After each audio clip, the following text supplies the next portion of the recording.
I saw that a pretty big concert is coming to Vegas' way, and you're thinking about going. Bro, I was just in Vegas, as you know, we talked about it, and I was at Yep. the Sphere, and the whole weekend I was thinking, like, man, if a band that doesn't suck so far, U2 and Dead and Company, Grateful Dead, sort of tribute-ish. I guess there's still an original member in there, but anyway, the Grateful Dead.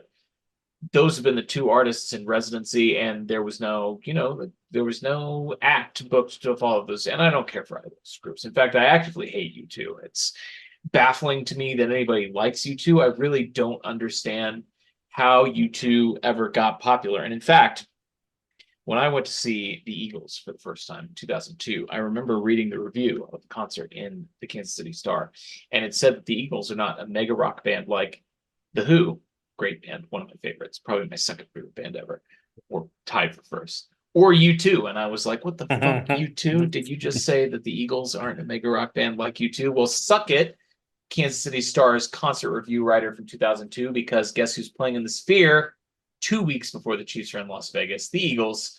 Go And Birds. seen that team. You just said go Birds. I gotcha. Go Birds. I've seen that group 6 times. I love the Eagles. I saw them in Denver last year. It was a great show. I I can't go to Vegas 3 times in one year, let alone Vegas twice in the span of 2 weeks. But I think I'm gonna have to do it.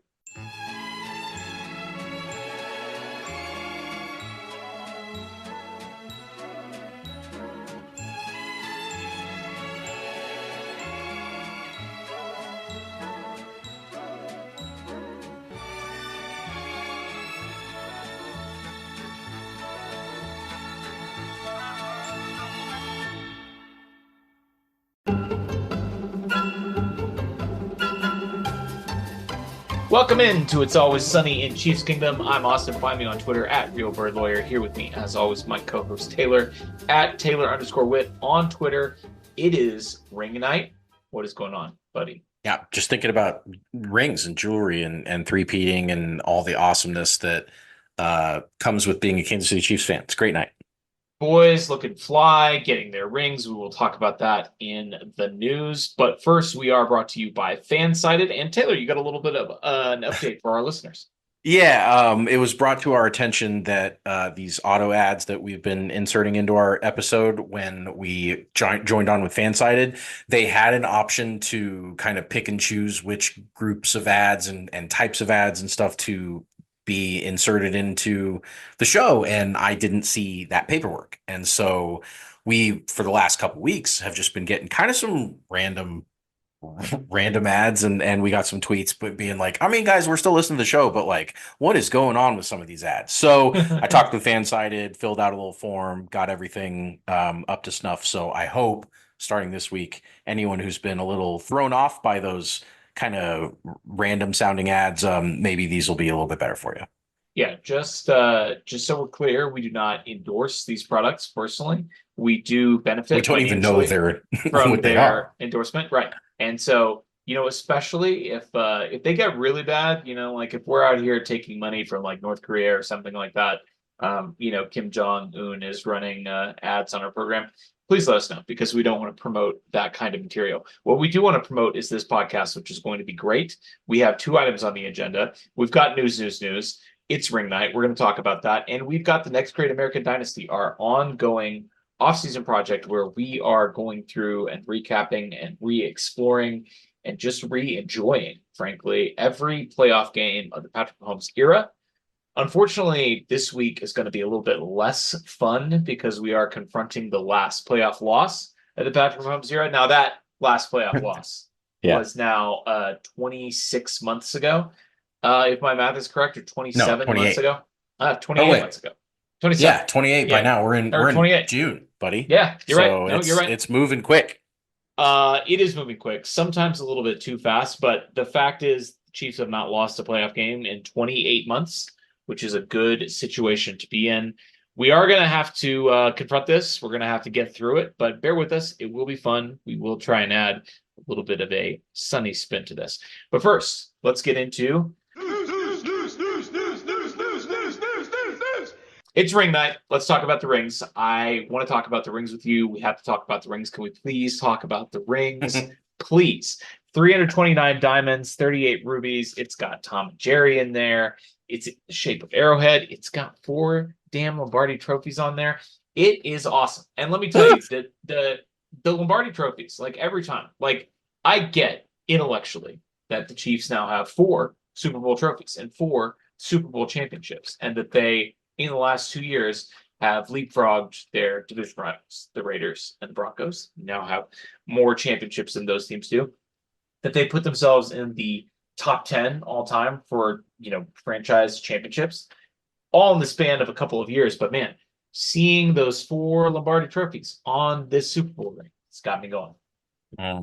It is. It's just what it's all about, really. So there's the winning the games and all that stuff is great, but it's only great because we get our Basque days, we get our off seasons and our bragging rights and all that stuff. That's really what it's all about. Like I get it, connecting with the players and watching them win and celebrating with your family and friends and loved ones and all that stuff. Yeah.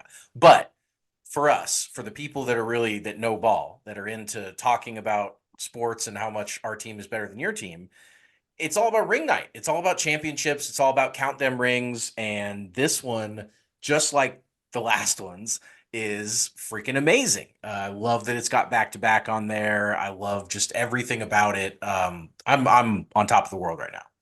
I wish that they had found a way to pay tribute to the Queen of Kansas City, Taylor Swift, with this ring. And I have not seen any obvious homages to Taylor Swift, but I did see Taylor Swift watching the proceedings via Nicole Hardman's wife's Instagram live stream. What is this world? And I am bringing to you exclusive on this podcast her comments on the stream.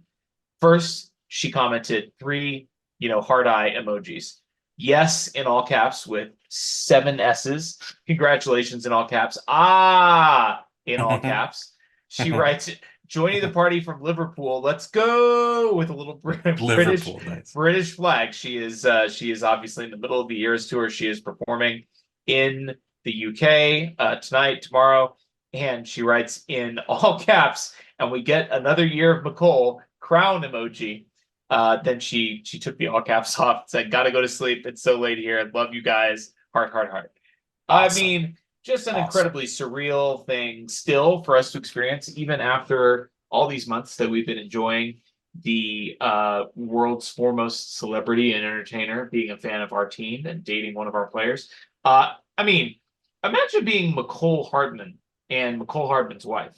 And you're McCole Hardman. Like, no offense to McCole Hardman, but in the grand scheme of, as NFL players go, this guy could be pretty low on the list of, guys that you would expect to be, have Taylor Swift in his mentions, commenting on his every whereabouts. He has Taylor Swift celebrating another year of McCole Hardman. Now, she doesn't care about the fact that he had 15 yards in the regular season last year. She doesn't care about that. She knows that he's a stand-up guy and she loves his wife, and she's able to follow these proceedings from across the world on her Instagram app because his wife's out there live streaming the whole proceedings. What a time to be alive. It would be really cool to be so pure of heart and unjaded by sports that there's not a world where she's going to be like, oh, that dude didn't help the team. He sucks. Yeah, right. Or there's just it doesn't exist. And so, I think we should all strive to be more of a sports fan like that, where you just support and, talk nothing but positive and great things about even people like McCole Hardman that might frustrate us at times. We could all learn a thing or two about how to be a sports fan from her. One last thing on the ring, it does have a Las Vegas inspired logo on the inside. We were just talking about Vegas. That obviously was the site of the Chiefs Super Bowl victory. But the ring has inside it Las Vegas inspired logo, a tribute to the host city.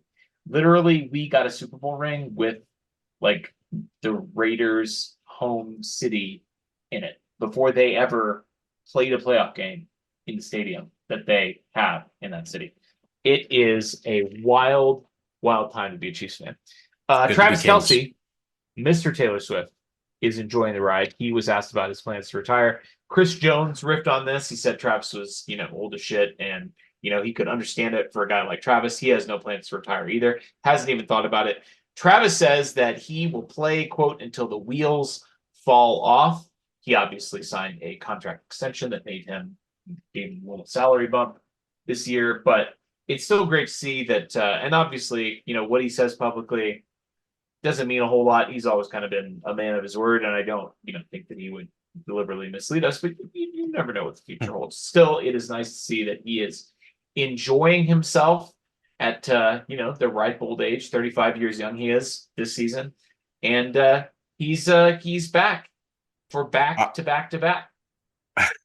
I really liked when a reporter asked him if he was worried about wear and tear, and he said, "Wear and tear me, baby." Like he's just all in on putting his body on the line and doing what it takes to go win the games. And I as much of a goofball as he is, and as much of a personality as he is that much of a warrior. He's that much of a tough competitor, and I mean, what an example that he sets for the younger players and even for the veterans to just, whether you've been around forever or it's your first year in the league, like he's going to show you how to work and how to compete and what it's all about. And we're so lucky, and we'll continue to be lucky until those wheels fall off and he calls it a day, because he's the GOAT.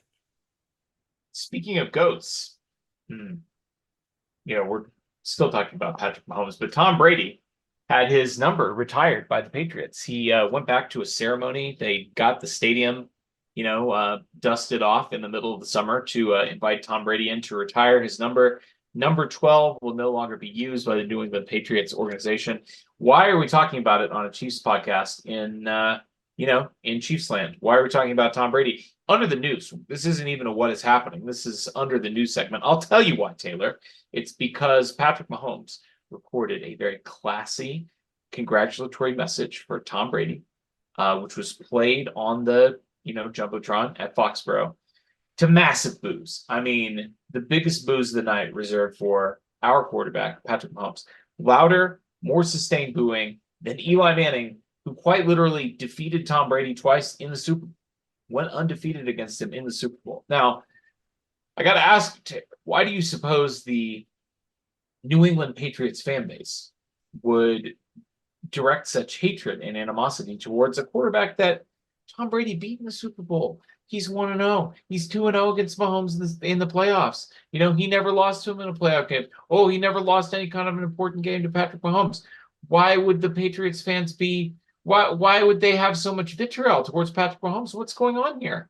Well, normally I would say because they know ball and they understand what's happening. But like, I don't know if Patriots fans really, really know ball. I think they're just they're drunk on their own Boston farts, and they just think that, oh, Mahomes, that's that cool guy, we got to boo him. But if they knew ball, if it were instead of a stadium full of Patriots fans, if it were a stadium full of people that actually knew what they were doing, they would boo Patrick Mahomes because they would know that he's about to steal the GOAT crown before Tom Brady's really even done talking about football. Like, Tom Brady's going to be an announcer announcing Patrick Mahomes winning his 6th and 7th and 8th and 9th Super Bowls. Like, that's going to happen. And I know there are some people out there that are aware of that, but not the faithful in Foxborough.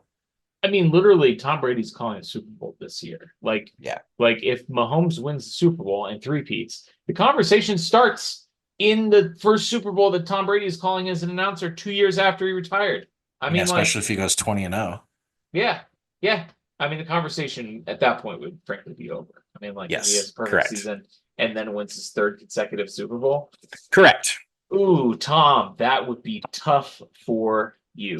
Speaking of tough, we got to confront this. It's time. It's the next great American dynasty. But to get to the next great American dynasty, you have to overcome adversity. You have to beat the odds. And the last playoff loss, the Patrick Mahomes era, looms large tonight on ring night, the night that the Chiefs got their 3rd Super Bowl ring in the Patrick Mahomes era, the 4th for the franchise. It's gonna suck. We got to take our medicine. We got to talk about the AFC Championship game loss to the Bengals. And listen, I just want to tell our listeners that we are going to confront this thing head on like men. Well, let's just right off the bat just talk about how dog shit Skyline Chili is. Fuck you. Fuck you. Fuck you. Fuck the Bengals. Fuck Joe Burrow. Fuck Skyline Chili. Suck my dick, you fucking animals. I don't fucking care. Fuck you guys. That shit sucks dick. Ladies and gentlemen, we are about to embark on a journey through the annals of NFL history as we profile the often bumpy, occasionally tragic, perpetually underwhelming tale of the Cincinnati Bengals. That's right. We are not going to recap that game. We have been, we've been dying to do this. The Bengals have been just as bad as the NFL's doormat teams. Their whole franchise history, the Browns, the Lions, the Jets, the Raiders, they've been so bad, but also so forgettable and irrelevant to the history of the league that I don't think many people even think of them when they think of the worst franchises in sports history. But not because they don't deserve it, just because people don't really think about them at all. But we're going to spend this episode, instead of doing the horrible thing that you thought we were going to do, we are going to reintroduce you, our listening audience, to the sad, pathetic, awful sports franchise that is the Cincinnati Bengals. I love it. A surprise roast. We're getting back to our roots. We're going back to literally the first episode of this podcast. And you had no idea. I hope that they stayed with us long enough to get to, I mean, it's been like 15 minutes into the podcast. So, I mean, hopefully they're still here. But my God, I can't wait. Let's do this. So we're just going to kind of rapid fire. We're going to tell you about all the stuff about the Bengals that sucks because it cracks us up and it makes us feel better. And so we're going to start with that the Bengals have the 6th most regular season losses since the 1970 merger at 451.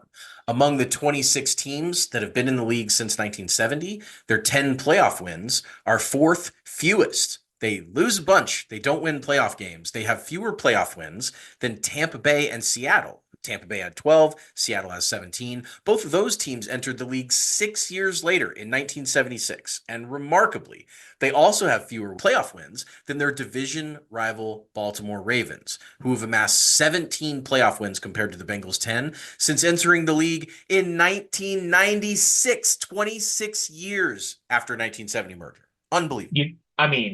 This is almost, that is unbelievable. Okay, let me acknowledge how unbelievable that is. That's insane. But they had 5 playoff wins before Joe Burrow, bro. Like, literally, this team, before Joe Burrow entered the league, and Lou Anarumo carried him to 5 playoff wins. They had 5 playoff wins in 50-plus years. That's absolutely insane. When we were preparing for this, I just was looking at the history of the Bengals' playoff utility. And here's a little nugget that stuck out to me. I just was kind of scrolling through, looking at the scores of all these scores and scores of playoff games that they've lost. They have one playoff game in franchise history where they have scored 30 or more points. One time in 26 playoff games. They have scored more than 30 points. It was a 41-14 win over the Houston Oilers, who no longer exist, in 1991.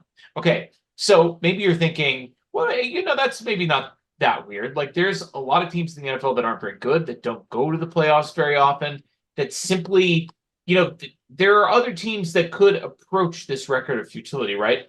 Wrong. The team that's in second, the team that has 2 playoff games scoring 30-plus points, it's the Carolina Panthers. The Carolina Panthers have 2, which is twice as many as the Bengals, except they've only been a team for a third of the time that the Bengals have been a team. They've only been a team since 1995, and the Bengals have been around since the merger. The Texans are next on this list. They have 3 playoff games of 30-plus points. They've only been a team since 2002, and they have tripled up the Bengals' 30-point playoff total. The next closest team of the Bengals that's been around as long as they have is the San Diego/Los Angeles Chargers, who have 3. When you are pushing the Chargers for a mark of playoff utility, and in fact are 3 times as bad at them at something happening in the playoffs, that's just an unspeakably pathetic record. And this is an unspeakably pathetic franchise. Wow. And you mentioned the year that they did the 30-point game, 41-14. 1991. Sure, yeah. It was 1991. So you would have thought, all right, maybe, even though this team has sucked for the entirety of the NFL history up until 1991, maybe they're starting some positive momentum. Maybe they're really getting the franchise going in the right direction. Well, if you thought maybe you'd only have to wait a year for their next playoff win, add 30 to that. You would have to wait 31 years after that 30-point win to get their next playoff win. So they went 15 years after the 91 season without even getting to the playoffs. They went 15 years of playoff drought, which is rough. That is definitely not somewhere anyone wants to be. And then Marvin Lewis, who unbelievably had a 16-year run as Bengals head coach, including 0-7 in the playoffs. Of course, as you would imagine, that is the worst record by any head coach in playoff history. And so they strung together. They won their one game where they actually looked good in the playoffs and scored over 30, and then went 30 years after that without even a win. It's unbelievable that, and we didn't even plan to get into this, but I got to riff on this. I mean, a head coach failing to win a playoff game and remaining employed for 16 years is an utterly astounding feat. I mean, like, we all know why they did it. It's because the Bengals are the cheapest franchise in the NFL. Their ownership is cheap. They literally have half the scouting staff and, front office people that normal NFL teams that are run by actual billionaires who have real money do. But keeping a head coach around for 16 years when he fails to win a playoff game, one single playoff game in 7 tries, that is almost unfathomable. And the only reason you would ever do something like that is because you are paying that coach nothing, and you're going to have to pay him money to not be your coach. You got to milk that contract for all it's worth. Sure, the guy can't win a playoff game, but it would cost money to hire somebody better, than Marvin Lewis. So, we don't really want to do that. Let's talk about the Bengals in the Super Bowl, because everybody knows that the Bengals are 0-3 in the Super Bowl. They have 0 Super Bowl rings. Again, no championships ever in the history of the franchise. But I want to dive into that a little bit deeper, and I want to explore their futility in the big game. So let me just hit you with this off the top.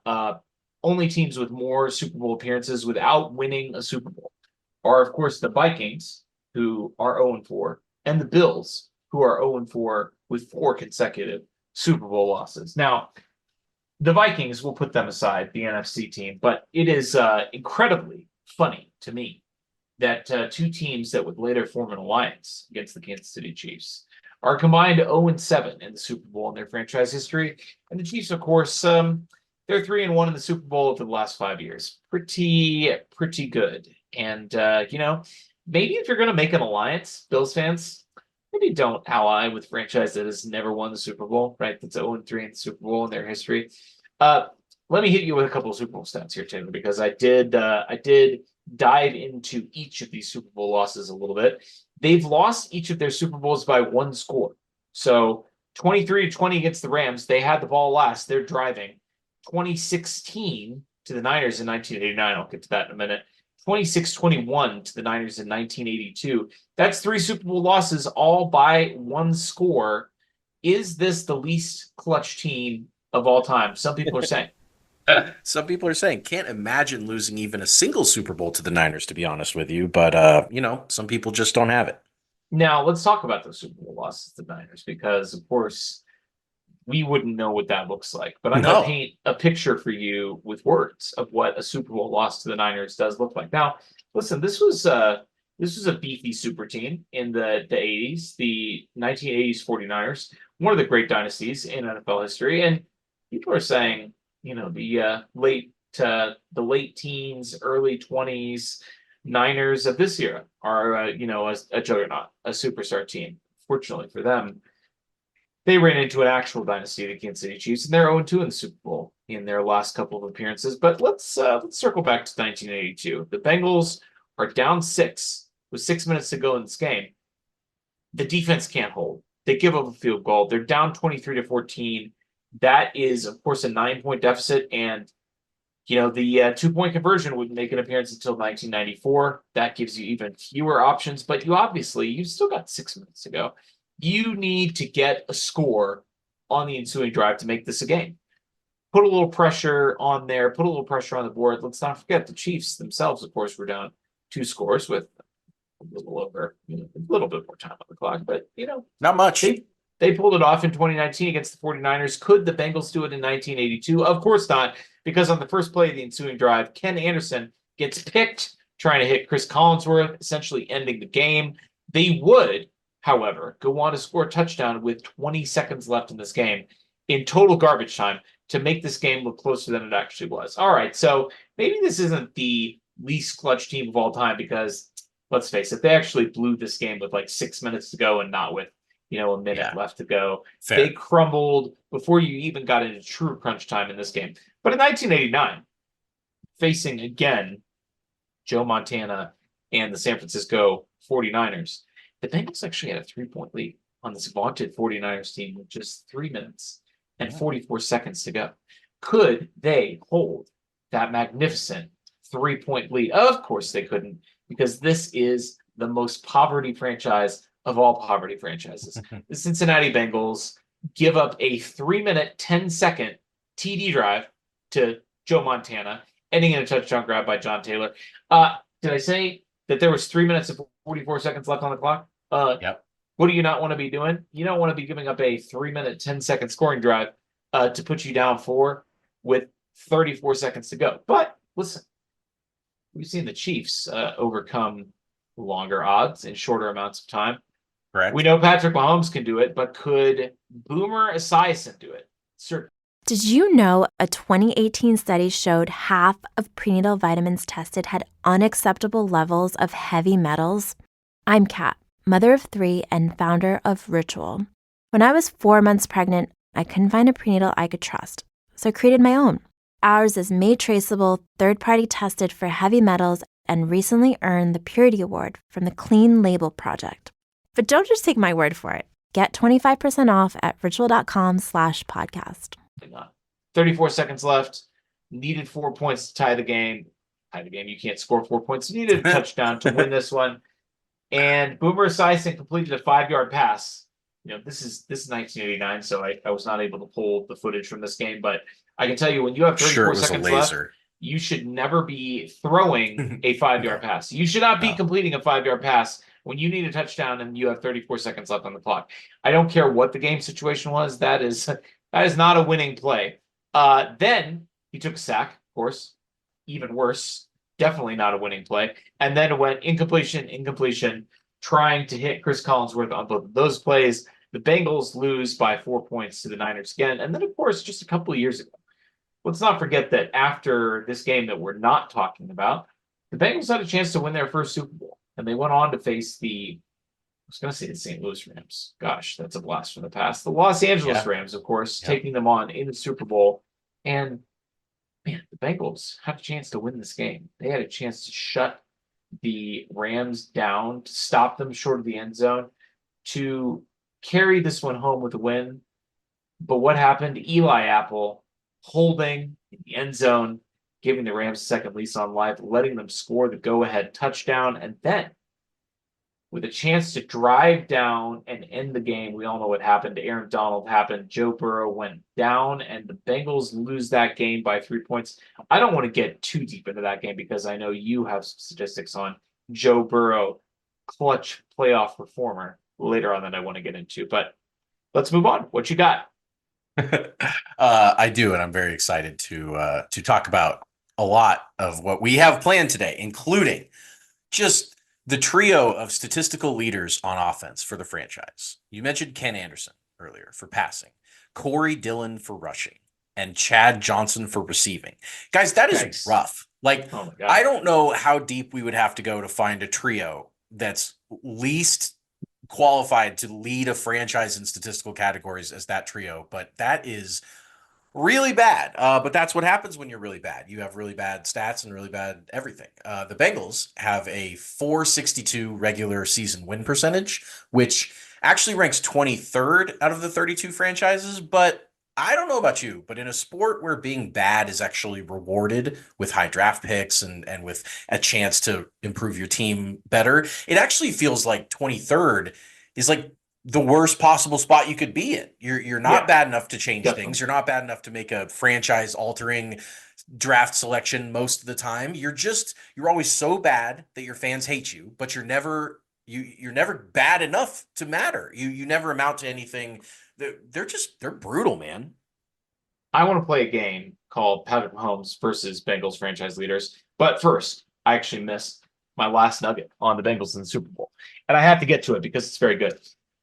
Looking at point differential, so how many more points you score or fewer points you score than your opponents in the Super Bowl, the Bengals are at minus 12. They've only been outscored by 12 points in their 3 Super Bowl points appearances. Sure. But of course, no wins, no rings. No. They are actually 17th out of the 28 teams that have played in a Super Bowl. They're actually 17th in point differential. So they're almost in the top half. There's only 2 teams above them in point differential that don't have a championship. And it's 2 teams with 1 appearance each. The Cardinals and the Titans, who played Makes 1 sense. game. They lost by 1 score. Those are the only teams that have it. Teams that are below the Bengals that have a worse point differential in the Super Bowl than the Bengals include the Kansas City Chiefs, minus 14. Guess what that franchise has? 4 Super Bowl rings, baby. 4 rings. The Los Angeles Rams, minus 15 point differential. They've got 2 rings. The Philadelphia Eagles, minus 15 point differential. They've got a ring. The Miami Dolphins have a minus 29 point differential in the Super Bowl. Those guys have 2 Super Bowl rings. The Denver Broncos have a minus 112 Super Bowl point differential. 112. Because every time the Broncos lose the Super Bowl, it is literally a historic blowout, like the worst blowout in the history of the Super Bowl. They just keep breaking their own record. Surprise Broncos roast in the middle of this. They have 3 Super Bowl rings, though, guys. They have a much worse point differential in the Super Bowl than the Cincinnati Bengals do. They have 3 Super Bowl rings, and the Cincinnati Bengals have 0. The New England Patriots have a minus 36 point differential in the Super Bowl, which is 3 times worse than the Bengals. They have infinity more Super Bowl rings because they have 6 and the Bengals have 0. And that's how math works when you're dealing with multiplying a 0 or something like that. I have to remind you that the team that lost the Super Bowl by 30 or more points, or teams have done this 5 times ever, lost the Super Bowl by 30 or more. 3 Denver Broncos teams, 2 other teams. So they have 3 of the 5 worst losses in Super Bowl history. That's good. We can't let them get away with it. And those were 2 of those were John Elway. So suck it, John. It is what it is. Let's get back to my game because this is Patrick Mahomes versus Bengals franchise leaders. You mentioned the passing leader Ken Anderson and the rushing leader Corey Dillon, and of course the receiving leader Ocho Cinco Johnson. The 3 brightest lights of the Bengals franchise at quarterback, because we're comparing quarterback to quarterback here. Ken Anderson, Boomer Esiason, Andy Dalton. Now, that's wildly unimpressive. And honestly, I mean, we talked about the 3, pillars, quarterback, running back, wide receiver. Like if we were to poll every franchise in the NFL, Bengals would be very close to the bottom in terms of the 3 players that they have leading each of those categories, like their best player at each of those positions. But quarterback, if you took the 3 best quarterbacks of every franchise in the NFL, I'm not sure that there would be very many teams that would have a worse top 3 quarterbacks in their franchise history than Ken Anderson, Andy Dalton, and Boomer Esiason. Maybe the Bears, who have never had a 4,000-yard passer ever. Maybe an expansion team, maybe like the Texans, who it's like Deshaun Watson, I don't know, Deshaun Watson, CJ Stroud, David Carr.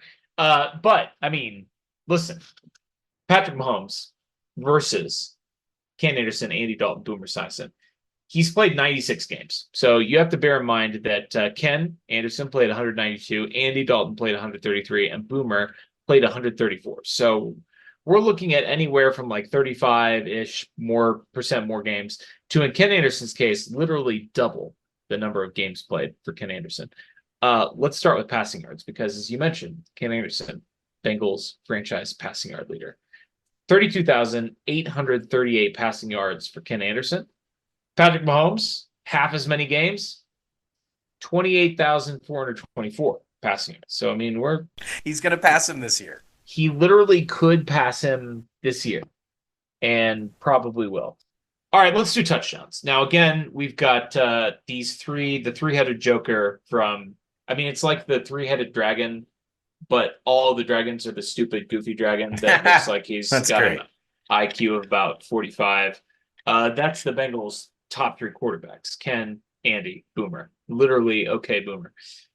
Patrick Mahomes, touchdown passes, regular season only. If you put in the playoffs, obviously this number would get just absolutely stupidly one-sided in our favor, but it's already stupidly one-sided in our favor because Patrick Mahomes has 219 passing touchdowns in his career. Andy Dalton, who has played 37 more regular season games, has 15 fewer touchdowns. 37 more games, 15 fewer touchdowns. Patrick Mahomes, 219, Andy Dalton, 204. If you add in the playoffs, that number gets, as I said, even more one-sided. Yards per attempt. Now, this is a fun one because the Bengals' current yards per attempt leader is the current best quarterback on their roster, Jake Browning. With 8.0 yards per attempt, he is the Bengals' leader. And that is actually better than Patrick Mahomes, who's at 7.9. But if you want a quarterback who has played more than 9 games for the Bengals, their franchise leader is Boomer Esiason at 7.6. Mahomes, 7.9, blowing them away. Quarterback rating, second best quarterback currently on the Bengals. It's Joe Burrow, who's the franchise leader. 98.6. That's fine. It's pretty good. Patrick Mahomes, 103.5. Just a cool little record-setting, greatest of all time number there. And sack percentage, boy. Patrick Mahomes, elite sack avoider, 4% sack rate, extremely good. The Bengals' sack percentage leader all time is Carson Palmer. Carson Palmer. That's a name I haven't heard in years. In a long time. Carson Palmer retired to force his way out of Cincinnati, to force his way to the Oakland Raiders. All right. Yeah. I just want to say that about Carson Palmer and the state of the Cincinnati Bengals franchise. Literally, Carson Palmer, who, by the way, gave the Bengals some of the best years in their franchise's history, forced his way out by retiring from playing quarterback for the Bengals to force his way to the Oakland Raiders. The Oakland Raiders of the early 2000s. That is how bad the Cincinnati Bengals are as a franchise. But in any case, Carson Palmer, 4.7% career sack rate. That is the best mark in Bengals franchise history. And Patrick Mahomes, 4%, pretty good. Quite a bit better than the Bengals all-time situation there. And listen, let's compare it to Joe Burrow. Joe Burrow's career sack rate. This number is interesting. 7.2%. Oh no. Sack rate? Is that good? Is that good? Oh, Joe. I thought you were supposed to be cool, buddy. I thought you were supposed to be Joe Burr. Yeah, but, Joe Burr. Joe buried under Chris Jones's paws because he just got sacked again. Oh, by the way, Joe burned. By the way, Jake Browning. I mentioned he's the franchise leader in yards per attempt. You did. He's also pushing Joe Burr for the franchise passer rating record. Joe's at 98.6. Jake Browning's at 98.4. So better watch out, buddy, because Jake Browning coming. Well, you mentioned a couple guys there, Carson Palmer and Joe Burrow, who both, of course, were drafted number 1 overall by the Bengals. That got me kind of thinking just about drafting and about how bad teams have a reputation of drafting poorly, right? They, for example, the Lions, in their illustrious, long, storied NFL franchise of 0 Super Bowls and 0 Super Bowl appearances, have drafted 15 Hall of Fame players in their career or in their franchise history. And so I started looking at okay, what about the Browns? The Browns have also been awful. They've been doorstep, just complete irrelevance forever. They've drafted 14 Hall of Famers in their whole franchise history. So I'm like, oh man, so that's what the bad teams do. They they can get 14 or 15 or so. Raiders, check the Raiders. They've been, they had their great stretch in the 70s, but they've been bad for a really, really, really long time. They're drafting idiots all over the place. They have 14 career drafted Hall of Famers. So 14, 15, I'm thinking, all right, the Bengals are probably at 20, probably something embarrassing right down in the dregs with these guys that you don't want to look at. I was off. I had the 2-part right of the guess, but that's it. They have drafted 2 Hall of Famers. Two? Yes, 2 Hall of Famers, and let me show you why. Let me just give you some examples of why the Bengals have only drafted 2 Hall of Famers in their entire franchise history. That's almost impossible. It is actually almost impossible. We're going to start with Akili Smith, who they picked 3rd overall in the 1999 draft. We've actually mentioned Akili on this show before because obviously we like to burn and make fun of people who do dumb stuff. And boy, was this a dumb one. Before the draft in 99, as we all remember, New Orleans head coach Mike Ditka offered the Bengals 9 draft picks in the 99 and 2000 drafts, hoping to move up and pick Texas standout running back Ricky Williams. The Bengals had no desires to make this trade. They had won 3 games the year before, obviously, no surprise there. And they took a look at Akili Smith and they said, nah, we don't want those 9 draft picks. We want this guy. He played a single season as the Oregon starting quarterback, and then immediately after they picked him, held out of training camp in a contract dispute with the Bengals. So he started off on a great foot with them. He only started 17 games over the next 3 years. And for those keeping track at home, there are 16 games in a season. So out of 48, he started 17 games, went 3-14, completed under 50% of his passes at 46%, threw only 5 touchdowns over 3 years, threw 13 interceptions, had a career passer rating that would make John Elway embarrassed for him, 52.8. I mean, that's really bad. So that was Akili Smith. But of course, let's not forget Kajana Carter, a player that the Bengals took 1st overall in 1995 after he had a standout running back season the year before in Michigan. They traded their 5th overall and the 36th pick to move up from 5 to 1 and to go get him. He would end his Bengals tenure 5 years later with just 1 100-yard game and 747 total rushing yards with the team. They picked him 1st overall. A running back, 1st overall, and then it happened to be Chicani Carter Jabroni, more like it, because he was a jabroni.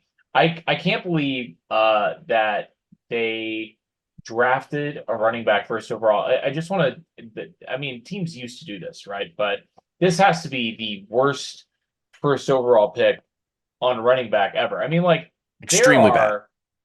There are several Pro Football Hall of Famers who were running backs who were drafted 1st overall. Bill Dudley, Charlie Trippi, Paul Hornig. You've got O.J. Simpson, classic.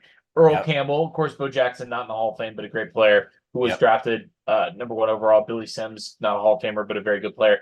There's literally just a couple of guys that were selected 1st overall and never made it to a Pro Bowl as a running back. That's right. In fact, there's only a handful of guys. And since the merger, since 1970, there have only been 2 running backs selected 1st overall that did not make a Pro Bowl. One was Ricky Bell, who was selected in 1977 by the Tampa Bay Buccaneers. Who the previous year went 0-14, the first winless season in NFL history, with the worst point differential in NFL history. Shocking that team made a poor choice with Ricky Bell the following year. And Kajana Carter. That's it. I do have to say, I said he went to Michigan. I had the wrong Big Ten team. He went to Penn State, but same thing. Michigan, Penn State. Just a little correction there. Same dude, right? Speaking of same dudes. Oh my God. Who dat? Okay, so there is indisputable historical evidence that the Saints chant, who dat, started in New Orleans, and specifically in the New Orleans sports scene, not necessarily with the Saints. But this was a phrase that had been in New Orleans in the parlance for decades in the jazz context, part of the city's whole, cultural hub. It was in the lexicon, right? And the Bengals didn't co-opt this phrase and change it into Houday until the late 70s. So there's just no possible historical argument, no matter what a Bengals fan wants to tell you, that they originated this chant. It originated in New Orleans, and they stole it. And what's crazy about this is neither the Saints, the team that they stole this chant from, nor the chant itself is any good at all. They're No. they're both just terrible. At the time, the Saints were one of the most moribund franchises in the NFL, and the Bengals were thinking, this is the energy that we want to bring into our Yeah. stadium. And the Yeah. chant itself is terrible. They are copying something that sucks. It's literally inexplicable. Who they think gonna beat them Bengals? Oh, I don't know. How about at least one opponent every playoff appearance in Bengals history? I mean, who they think gonna beat them? Why don't you guys finish a year where no one beats you in the playoffs, and then you can talk about who do they think gonna beat us? Because right now it's freaking everybody every year. It's unbelievable. Literally everyone, even the team that originated that chant, that was literally one of the worst teams in NFL history. At least the Saints finally got a Super Bowl. Yeah, that's right. They at least can say that the chant worked once. Who's that going to beat them Saints? One time it worked, and nobody beat the Saints. It's never worked for the Bengals. Maybe retire that one. And it never will. That brings us to today, for the most part. Joe Burrow, drafted first overall, as we mentioned, after arguably the best season in college football or quarterback history, college football quarterback history. And in the 4 seasons since they picked him, he has managed to win. Let me count. I'm not sure I can count this high. 0 Super Bowls, 0 MVPs, got 1 token Pro Bowl nod in 2022, and has finished twice the year as being one of the most hurt players in the NFL. He's thrown as many fourth quarter playoff touchdown passes, 1, as his defense has scored for him, 1. So Joe Burrow in the fourth quarter or overtime of playoff games, when he's down 1 through 8 points, so a single possession game, he is gone. Punt, field goal when he started on the 47 off of his defenses getting an interception, threw an interception, kicked a field goal, congrats to him, kicked another field goal, started at his 45 off of an interception, stop me if you've heard that before. Sure. Turned it over on downs. Finally got off the schneid and scored a touchdown. Oh, wait, but he started on the Chiefs 45 after a fumble, threw an interception, punted the football, which means he has 10 career drives in the fourth quarter of overtime in playoff games when it's a 1-score game. And he's scored 1 touchdown, kicked 3 field goals, threw 2 picks, and 4 punts. So and 3 of the scores started in. And 3 of the scores were gifts. I mean, he can't drive the whole field. A field goal drive where you started at your own 45 and your own 47, right. And a touchdown that's basically where you were in first down territory. That's crazy. Yes, it is. These are 50-yard drives at the most, and most of them are much shorter than that. Which brings me to your original point earlier about Super Bowl 56 specifically against the Rams. We had the most footage on that, and it was the freshest in our minds. So I just wanted to go back and kind of relive what happened in that game, because I remember the dramatic ending, and a lot of people talk about Joe Cool as being this, under pressure type of performer. I mean, he just beaten Patrick Mahomes in the AFC Championship game. Let's not forget. He had, and the Bengals had just broken their 31-year playoff drought this year, so everyone was feeling good about the Bengals. It was the fourth quarter. There were 12 minutes to go. The Bengals had managed to hold a 20-16 lead on the Rams, and they got the ball back. So a 4-point lead with 12 minutes to go in the fourth quarter with 1 good drive becomes an 11-point lead, becomes almost insurmountable if you're not Patrick Mahomes to come back and win that game, right? So all Joe Burrow would have to do is go win the Super Bowl. He's got a shot. He's got 12 minutes to go. They first hand the ball off to Joe Mixon. This will become a pattern where Zach Taylor doesn't seem to want to trust Joe Burrow in these types of situations. Goes for 1 yard. So then Burrow drops back to pass. Nowhere close to the intended target, incomplete pass. He was under some pressure. Surprise, surprise. Joe Burrow's always under pressure. And then took a sack on 3rd down. So couldn't get it done that time. He's going to have to send the ball back to Matt Stafford and only have a 4-point lead and go on the sideline and just hope for the best. And so he punts it. But the Bengals defense gets him an instant 3 and out. They give him the ball right back and they say, all right, Joe. It's 3 minutes closer to the end. It's 9 minutes to go and you have a 4-point lead. Just go score a touchdown, buddy. Just go put this thing on ice, Joe Cool. And so after 3 Joe Mixon runs, straight runs. So Zach Taylor's like, listen, we can't trust this guy. Game on the line. On the line. Give it to Joe. Give it to Joe, but not the quarterback Joe. Give it to Joe Mixon. And so finally, Burrow drops back on first down after these Mixon runs and says, dude, that guy's pretty good. Let me give it to him. Except it's a terrible read, and they lose 3 yards on the throw. Burrow's under pressure, dumps it off to Mixon. He gets blown up. Terrible play. So that was first down. Second down, Zach Taylor's like, we got to go back to Mixon. We can't be giving it to Joe Burrow anymore. Hand the ball off to Mixon. He runs for 4 yards on 2nd and 13. So now it's 3rd and 9. Joe Burrow back. Play a Super Bowl on the line. Incomplete, short left, hits the feet of Tyler Boyd, didn't even come close, and they've got to punt it. And of course, you give other good quarterbacks and good teams in the NFL several chances to win a game. Eventually, they're going to do it. And so the Rams, as you detailed with the Eli Apple hold, score with 1:25 to go. Take a 23-20 lead, a 3-point lead. That is chump change for legendary quarterbacks, for guys that are supposed to make their whole career in this moment. A 3-point lead, you're winning the game. You're basically Patrick Mahomes gets that ball down 3. It's the game's over. Of course, the Rams should have thought, well, too bad. We only had a 3-point lead. We gave the ball back to a young superstar drafted first overall quarterback. We're cooked. We're Joe Burr. But Joe Burr, who needed a field goal to tie the game, immediately starts off with a 6-yard comebacker that Jamar Chase had to reach way up, make a really good catch on, and then turn around, and no Rams defenders were there, and he took it for 17 yards. So congrats to Joe Burr on the 17-yard pass there, where he threw it 6 yards out of range. And then he drops back on 1st and 10 after that and throws this ball like ridiculously bad, like way 50 yards. It was a miscommunication between he and Jamar Chase, really, really bad. Then Tyler Boyd goes for 9 yards, and now we're facing 3rd and 1.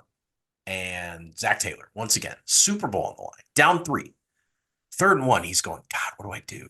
What do I do? I guess I could do a rollout. I could do a little sprint right action with my superstar quarterback and give him a read or a run option or do something. No, let me just hand the ball off to Samaje Perine. And not because Zach Taylor's not good at his job. I honestly think this is a great idea because we all know what's going to happen if you give Joe Burrow the ball. And Samaje Perine, he's going to choke. And Samaje Perine gets blown up because they ran directly up the middle on the greatest defensive tackle that's ever played the game, Aaron Donald. And he stuffs him.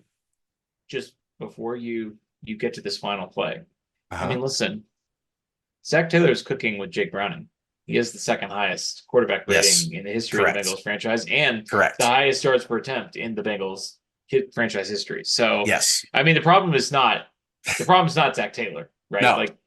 No, he's working with the tools that he was given.